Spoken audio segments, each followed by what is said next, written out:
السلام علیکم، میں ہوں محمد جنید اور آپ دیکھ رہے ہیں محمد جنید یوٹیوب چینل۔ معزز ناظرین گرامی، ماہرین اب تک یہ سمجھ نہیں پا رہے کہ کرونا وائرس سازش ہے یا حقیقت، قدرتی عذاب ہے یا دشمن کی چال، لیکن اس وبا نے اچھوں کی ہوا نکال دی ہے۔ مسلسل لاک ڈاؤن کی وجہ سے دنیا کی ترقی یافتہ ممالک اپنی آنکھوں کے سامنے معیشت کو تباہ ہوتے دیکھ رہے ہیں۔ کوئی اسے سازش کہہ رہا ہے تو کوئی قدرتی عذاب۔ امریکہ چین پہ الزام لگاتا رہا جبکہ چین امریکہ پہ۔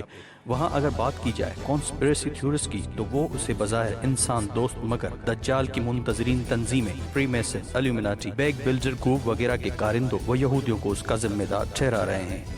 کیا یہ سچ ہے یا جھوٹ؟ کون ماسٹر مائنڈ ہے، کون مائنس مائنڈ، کون آگے آنے والا ہے جبکہ کون دنیا کی صفحہ ہستی سے مٹنے والا ہے، اسے یقینی طور پر کوئی نہیں بیان کر سکتا۔ کانسپریسی تھیورسٹ کے ایک نظریے کے مطابق یہ دنیا کے لیے صرف ایک جھلک تھی، جبکہ آنے والے وقت میں اس طرح کے بایولوجیکل ویپن کو دوبارہ استعمال کیا جائے گا۔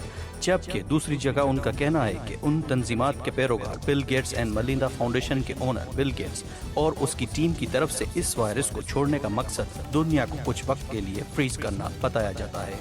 اس پاس ٹائم میں وہ کچھ کام کر سکیں جن میں اوزون کی لیئر کو ہٹانا، دنیا کو ڈیجیٹلائز کرنا، آن لائن رابطے، آن لائن تعلیم، آن لائن خرید و فروخت کو بڑھانا، جس کی وجہ سے دنیا میں تیز ترین انٹرنیٹ کے پروجیکٹ نصب کرنا اور دنیا کی کرنسی کو مکمل ڈیجیٹل کرنسی میں تبدیل کرنا مقصد تھا۔ اب یہ سچ ہے یا محض قیاس آرائیاں، یہ تو آنے والا وقت ہی بتا سکتا ہے۔ مزید کانسپریسی تھیورسٹ کا ماننا ہے کہ دنیا میں موجود شیطانی تنظیمیں جو دنیا کے تقریباً پورے نظام کو آپریٹ کرتی ہیں کا خیال ہے کہ دنیا کی آبادی کو 7 ارب سے کم کر کے 1 ارب تک لایا جائے، اس کے بعد باقی تمام لوگوں کو ایک سسٹم کے تحت کنٹرول کیا جائے۔ یہ بھی ابھی تک سوائے خیالی باتوں کے حقیقت سے کافی دور نظر آتی ہیں۔ وائرس کے بعد یہ بھی خبریں سننے کو ملی ہیں کہ اسرائیل دنیا بھر میں موجود یہودیوں کو علاج کی غرض سے اسرائیل بلا رہا ہے، جس کا اصل مقصد علاج کی آڑ میں یہودیوں کو ایک جگہ جمع کرنا ہے، کیونکہ یہودیوں کو اپنے پیشوا دجال کا بے تابی سے انتظار ہے۔ جبکہ اس طرح کی بھی خبریں گردش میں رہی ہیں کہ یہ سب ون ورلڈ آرڈر کی تیاریاں چل رہی ہیں، جس میں دنیا کے اندر ون بیلٹ ون روڈ کا قیام اور ایک نظام کے تحت دنیا کو چلانا مقصد ہے۔ پر بحیثیت مسلمان ہمارا ایمان ہے یہ ساری ترتیب جسے یہودی اپنی پلاننگ سمجھ رہے ہیں در حقیقت حکم ربی کی وجہ سے عمل میں آ رہی ہے۔